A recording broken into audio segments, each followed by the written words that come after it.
Paz do Senhor Jesus Cristo, meus irmãos.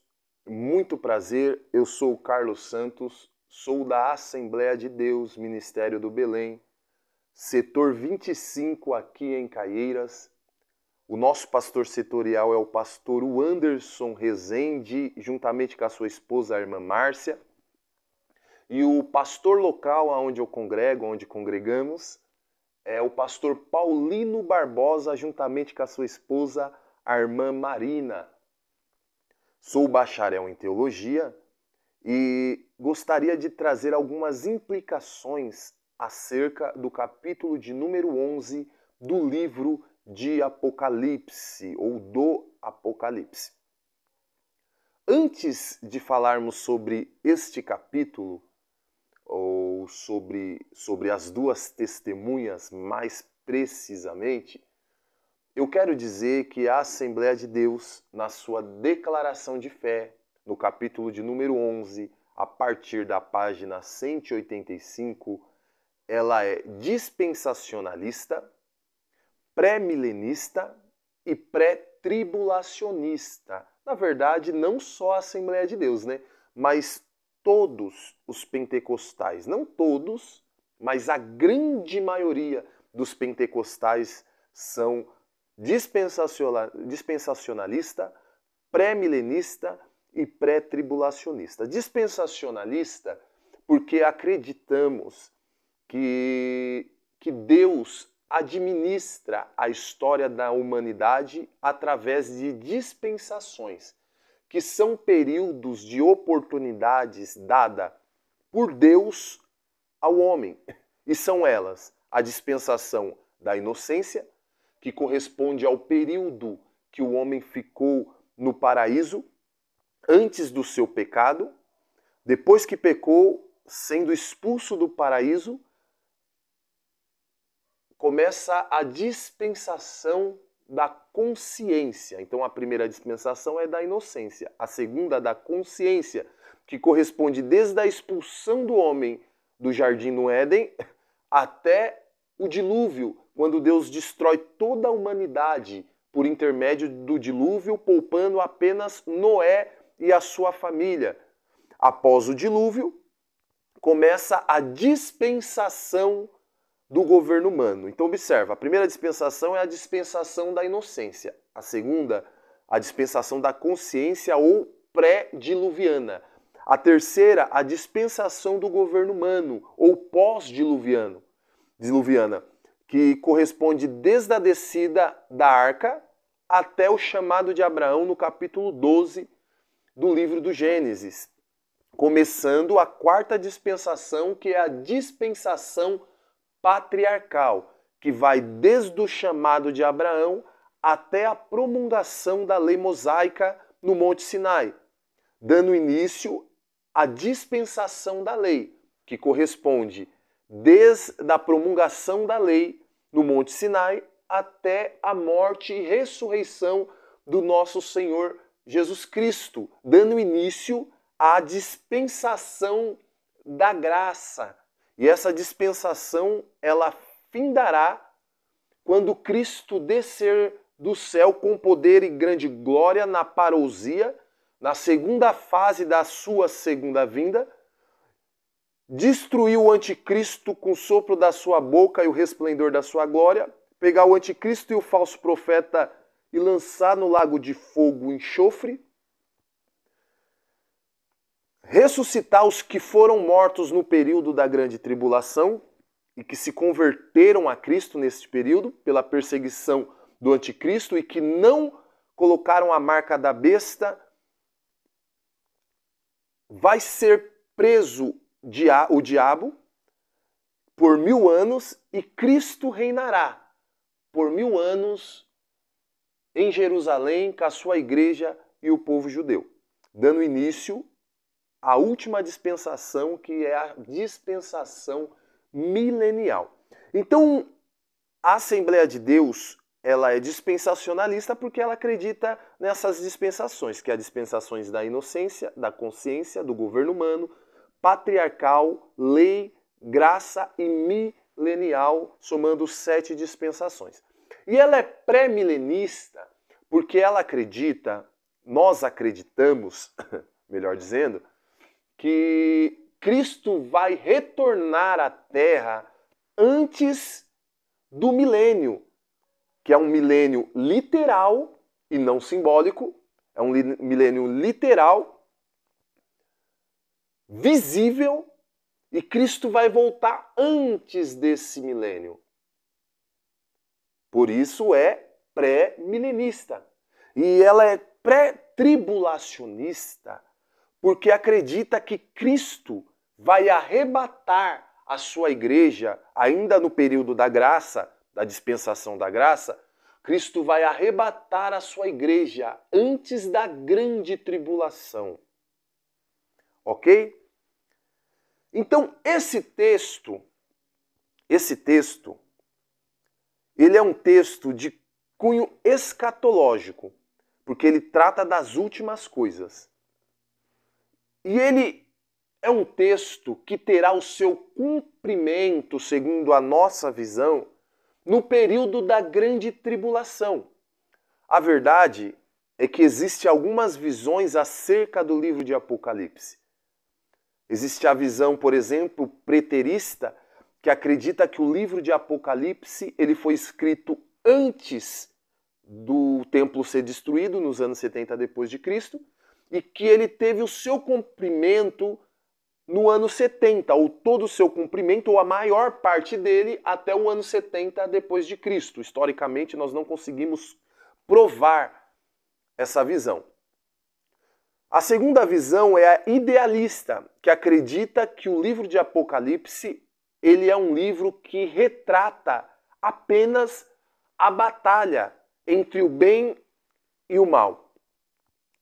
A terceira visão acerca do livro de Apocalipse é a visão histórica ou historicista, que acredita que o livro de Apocalipse ele está se cumprindo e ainda se cumprirá em todo o período da igreja, desde a sua fundação até a volta de Cristo. E a quarta visão é a visão futurista, que somos nós, que acredita que o livro de Apocalipse, na sua grande parte, ou a sua maior parte, a partir pelo menos do capítulo de número 6 do livro de Apocalipse, quando é aberto o primeiro selo e aparecem os cavaleiros do Apocalipse, muito famoso, eu vou fazer um vídeo falando sobre quem é esses cavaleiros. Até o capítulo de número 22, nós compreendemos que é futuro. Então, por isso que é futurista. E o capítulo de número 11 é um capítulo futuro, que terá o seu cumprimento futuro, e no período da grande tribulação. E como que eu enquadro este capítulo no período da grande tribulação? Primeiro, observação. Por causa da referência que o versículo de número 1 do capítulo de número 11 faz ao templo. E nesse período aqui, o templo já não existia. Ele já havia sido destruído. Se levarmos em consideração que o livro de Apocalipse ele foi escrito em meados do ano 94 ao ano 96 depois de Cristo, quando o apóstolo João foi exilado para a ilha de Patmos por Domiciano, e o templo ele foi destruído no ano 70, o templo que foi reconstruído depois do cativeiro babilônico e foi reformado por Herodes, ele foi destruído por Tito no ano 70 depois de Cristo. 26 anos mais ou menos antes do livro de Apocalipse ser escrito. Observe, olha o que o texto diz, versículo 1. E foi-me dada uma cana semelhante a uma vara, e chegou o anjo e disse, levanta-te e mede o templo de Deus e o altar e os que nele adora, e deixa o átrio que está fora do templo e não o meças, porque foi dado às nações, e pisarão a cidade santa por 42 meses. Então, nesta época, o templo já havia sido destruído. Então, que templo é este que o anjo está falando para o apóstolo João? É o templo do período da grande tribulação. É o templo futuro. É o templo escatológico. É o templo que o Senhor Jesus Cristo diz que o anticristo se assentará nele. Mateus capítulo de número 24, versículo 15 e 21 diz assim: Quando, pois, virdes que a abominação da desolação, de que falou o profeta Daniel, que é uma referência ao anticristo, está no lugar santo, que é uma referência a um dos compartimentos do templo, então os que estiverem na Judéia, que fujam para os montes, e quem estiver sobre o telhado, não desçais a tirar alguma coisa de sua casa. Então observa que existirá um templo futuro. E esse templo futuro é o templo que o anticristo vai se assentar nele. E isso liga com o que o apóstolo Paulo diz em 2 Tessalonicenses, no capítulo de número 2, versículo de número 3 e 4, dizendo assim: Ninguém de maneira alguma vos engane, porque não será assim, ou seja, a nossa reunião com ele, sem que antes venha a apostasia e se manifeste o homem do pecado, o filho da perdição, o qual se opõe e se levanta contra tudo o que se chama Deus ou se adora, de sorte que se assentará como Deus no templo de Deus, querendo parecer Deus. Então observa que ele diz que o anticristo vai querer parecer Deus e vai se assentar no templo de Deus. Que templo é esse? É um templo que vai ser reconstruído para o período da grande tribulação. Então, com essa observação, nós já transportamos o texto para este período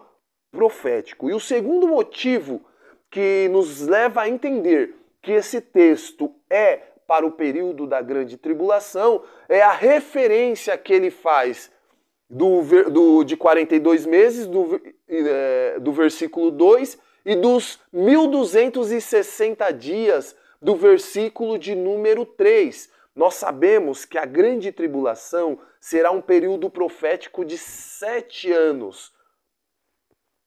Glória a Deus. E então, se levarmos em consideração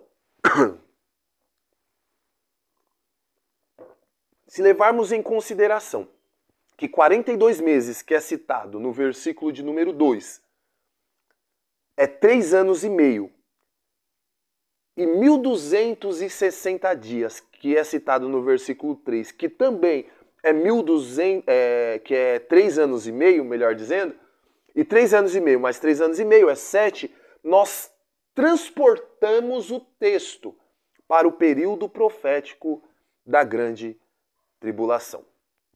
E nesse período profético da grande tribulação, Deus levantará 2 testemunhas que pregarão. Aleluia, glória a Deus. Mas quem são essas 2 testemunhas? Segundo a visão pré-tribulacionista, essas 2 testemunhas ou é Moisés e Elias ou Enoque e Elias.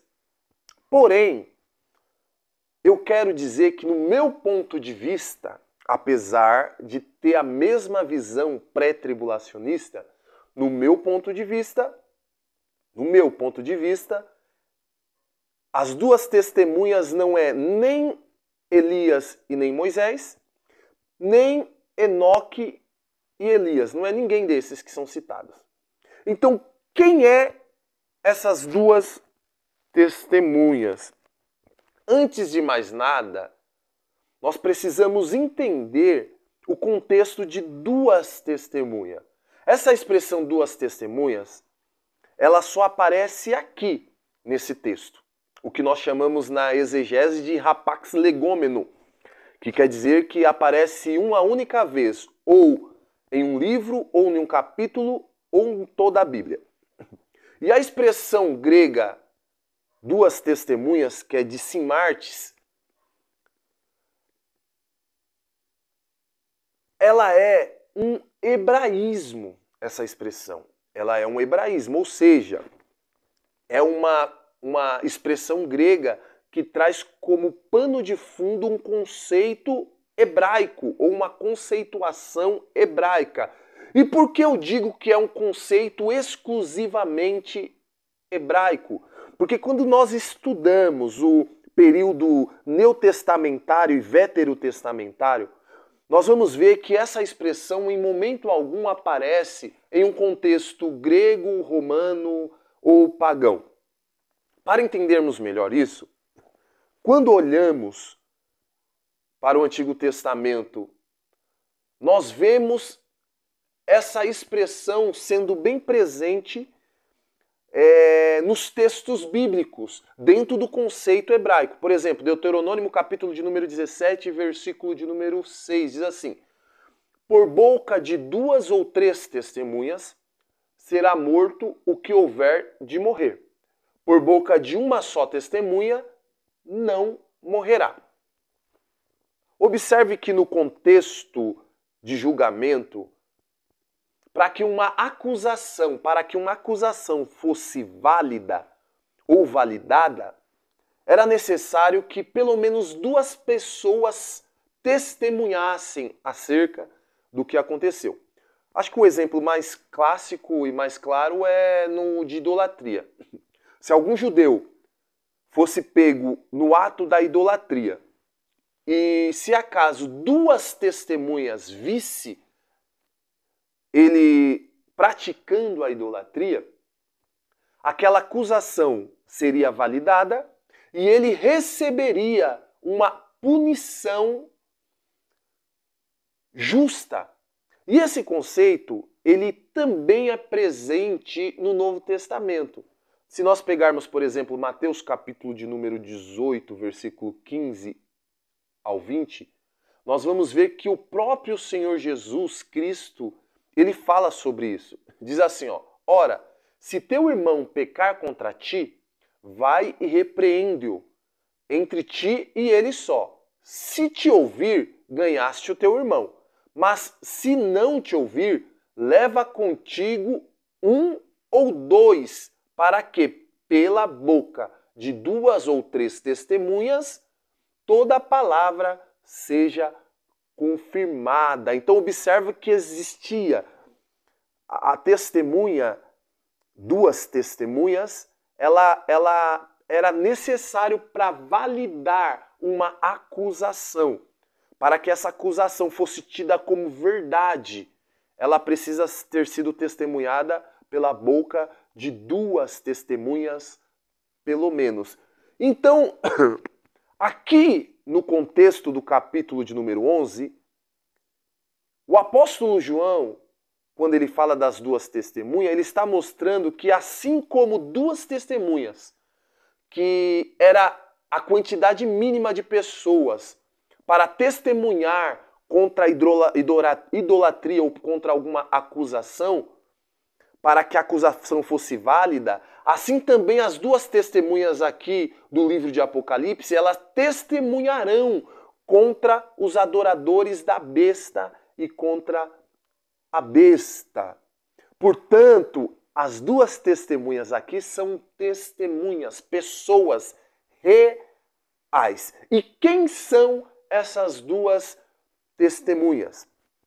Como disse, eu, Carlos, não acredito que seja Elias e Moisés, ou Elias e Enoque, ou Enoque e Moisés, ou que seja. Não acredito. E o porquê que eu não acredito? Primeiro, ao começar por Moisés. Por que eu não acredito que não seja Moisés? Por questão lógica. Porque Moisés, ele morreu. Deuteronômio, capítulo de número 34, versículo 4 e 5, diz assim, e disse-lhe o Senhor, quando Deus leva ele até o monte, mostra a terra e fala para ele que ele não vai entrar, e ele morre. Diz assim, e disse o Senhor, esta é a terra de que jurei a Abraão, Isaque e a Jacó, dizendo, a tua semente a darei. Mostrou-te para a veres com os teus olhos. Porém, para lá não passarás. Assim diz o texto, morreu ali.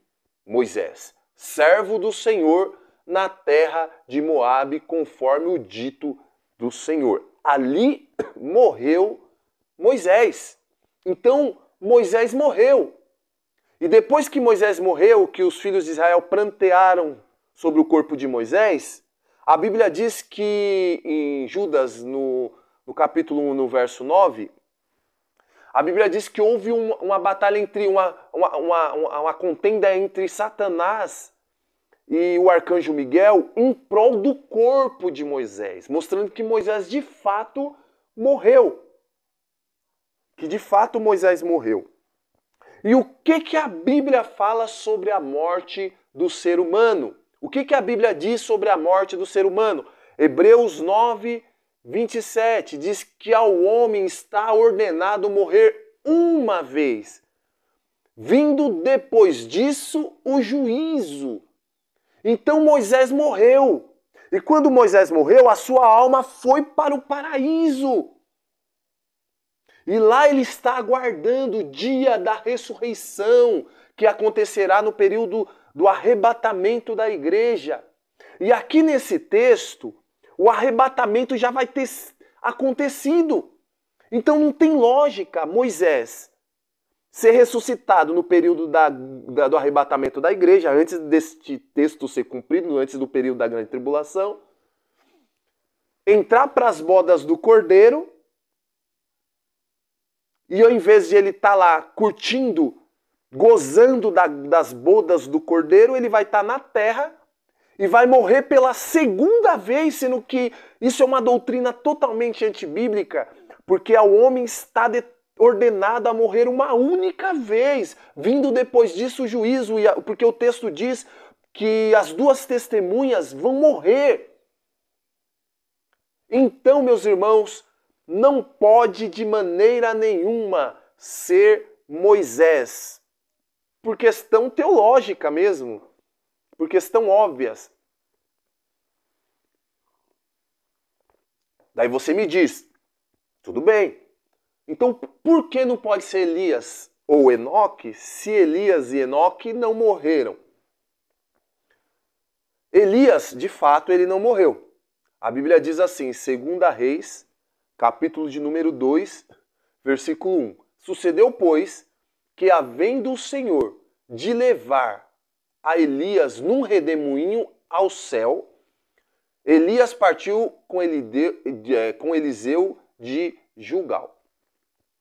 É óbvio que Elias não morreu. Isso todos acreditamos que Elias não experimentou a morte.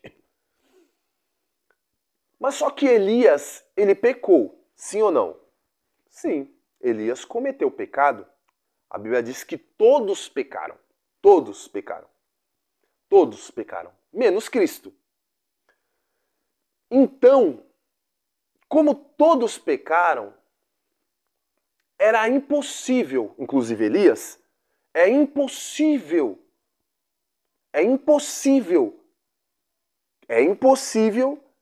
que alguém com corpo mortal e corruptível entre no céu, porque a Bíblia diz, o texto diz, como nós lemos aqui, em 2 Reis, capítulo de número 2, versículo 1, esse sucedeu, pois, que havendo o Senhor de levar Elias no redemoinho ao céu, Elias foi para o céu. Elias foi para o céu. Então é impossível alguém que tenha pecado, como tinha Elias, ele entrar no céu com um corpo mortal e corruptível. Mortal e corruptível. É impossível. Tanto que o apóstolo Paulo fala em 1 Coríntios, capítulo 15, versículo 50, diz assim: E agora digo, irmãos, que carne e sangue não pode herdar o reino de Deus, nem a corrupção herdar a incorrupção. E depois que o apóstolo Paulo fala sobre isso, ele vai sistematizar a doutrina da transformação do corpo. Ele diz, eis que vos digo um mistério. Na verdade, nem todos dormiremos, mas todos seremos transformados. Está falando da transformação do corpo. No momento, num abrir e fechar de olhos ante a última trombeta. porque a trombeta soará e os mortos ressuscitarão incorruptíveis e nós seremos transformados. Ele continua falando, porque convém que isto, que é a carne, que é corruptível, se revista da incorruptibilidade, e isto, que é a carne, que é mortal, se revista da imortalidade, isso no toque da última trombeta. E quando isto, que for corruptível, se revestir da incorruptibilidade, isto, que é mortal, se revestir da imortalidade, então cumprir-se-á a palavra que está escrito. Tragada foi a morte na vitória. Onde está a morte, o teu aguilhão? Onde está o inferno, a tua vitória? O aguilhão da morte é o pecado, a força do pecado é a lei, mas graças a Deus que nos dá vitória pelo nosso Senhor Jesus Cristo. Então, para Elias estar no céu, ele está em um corpo imortal e sem corrupção. E prova disso que quando Cristo ele se transfigura no Monte da Transfiguração, Elias ele apareceu vivo ao Senhor Jesus Cristo. E sabe quanto tempo se passou desde da levada de Elias ao céu à transfiguração? Aproximadamente 9 séculos. 9 séculos. Então Elias, para ter aparecido vivo ao Senhor, sem experimentar a morte, vivo desde quando ele foi arrebatado, 9 séculos depois, obviamente ele estava em um corpo imortal. E isso também se aplica a Enoque. Isso também se aplica a Enoque. Então Elias, em um corpo imortal, ao invés de estar nas bodas do cordeiro, porque nesse período do cumprimento desse texto, o arrebatamento já vai ter acontecido, ao invés de Elias estar lá nas bodas do cordeiro, ele vai voltar para a terra e morrer em um corpo imortal. E morrer em um corpo imortal, porque o texto diz, aí no versículo 7 e 8, ó, e quando acabar o seu testemunho, a besta que sobe do abismo lhe fará guerra, e as vencerá, e as matará, e jazerá o seu corpo morto na praça da grande cidade. Então observa que não tem como ser nem Elias e Enoque e nem Moisés, porque não tem lógica textual para isso. O único argumento que se usa aqui é que as duas testemunhas, ó, o versículo de número 5 e 6 diz assim, ó, e se alguém lhe quiser fazer mal, fogo sairá da sua boca e devorará o seu inimigo, assim como Elias fez com os servos de Acabe, e se alguém lhe quiser fazer mal, importa que assim seja morto.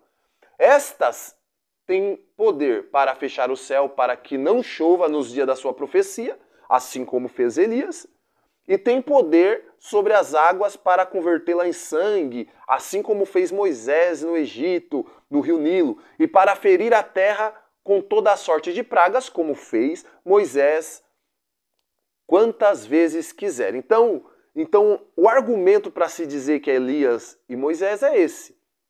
Porém, quando analisamos todo o contexto teológico, nós vemos que não pode ser. Por quê? Porque Moisés morreu e ele vai, nesse período do texto, ele vai ter já ressuscitado no toque da última trombeta, vai estar em um corpo imortal e não tem lógica ele voltar, deixar as bodas do cordeiro ou o que seja, para morrer na terra de novo. Pela segunda vez, não tem lógica isso.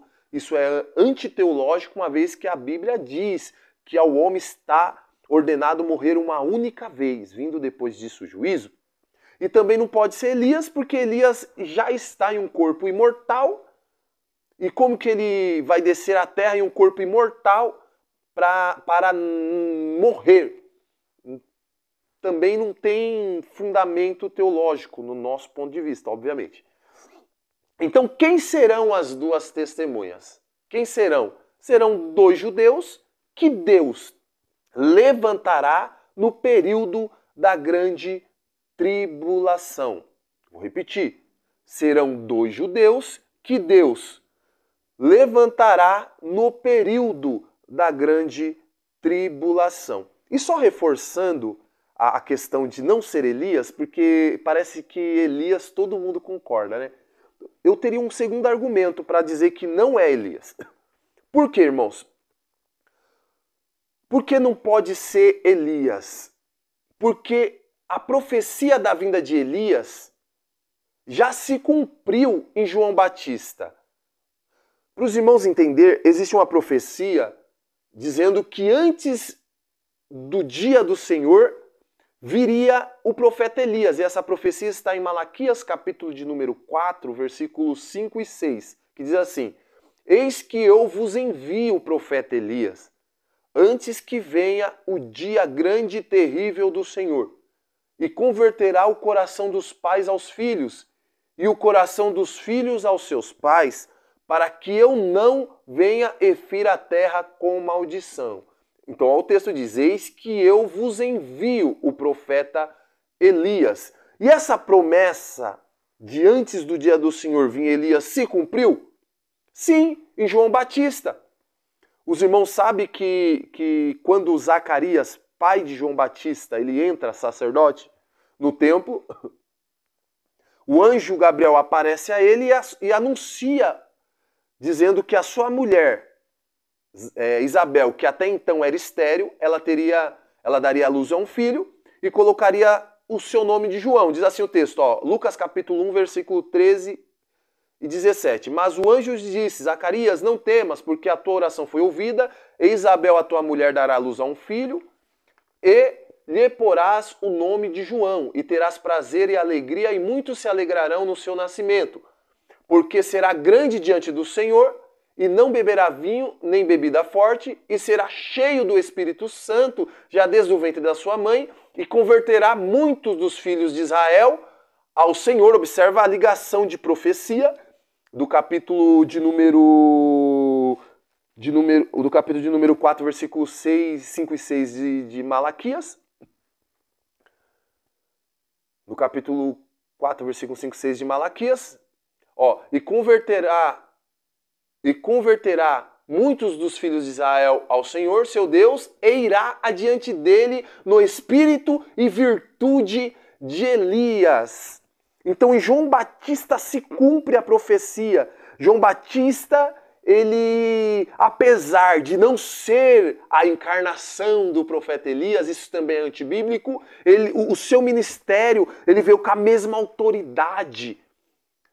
Ele veio com o mesmo poder, com o mesmo propósito de converter o povo a Deus. Assim, quando Elias profetizou no período da sua profecia, com o intuito, o objetivo de converter, de trazer o povo de Israel até então em pecado por causa da idolatria a Baal, no período de Acabe e Jezabel, e ele profetizava para fazer o povo voltar-se a Deus. Assim foi João Batista, tanto que ele começou o seu ministério pregando: arrependei-vos, porque é chegado o reino dos céus. E essa ideia, ela é confirmada com o próprio Senhor Jesus Cristo. Depois do Monte da Transfiguração, que aparece Elias e Moisés, quando ele está descendo, seus discípulos interrogou o Senhor Jesus, está em Mateus capítulo 17, versículo do 10 ao 13, eles interrogam o Senhor Jesus dizendo: por que dizem então os escribas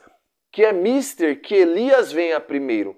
E Jesus respondeu: em verdade, Elias virá primeiro e restaurará todas as coisas. Olha o que o Senhor Jesus diz: mas digo-vos que Elias já veio e não o conheceram, mas fizeram-lhe tudo o que quiseram. Assim farão eles também padecer o Filho do Homem.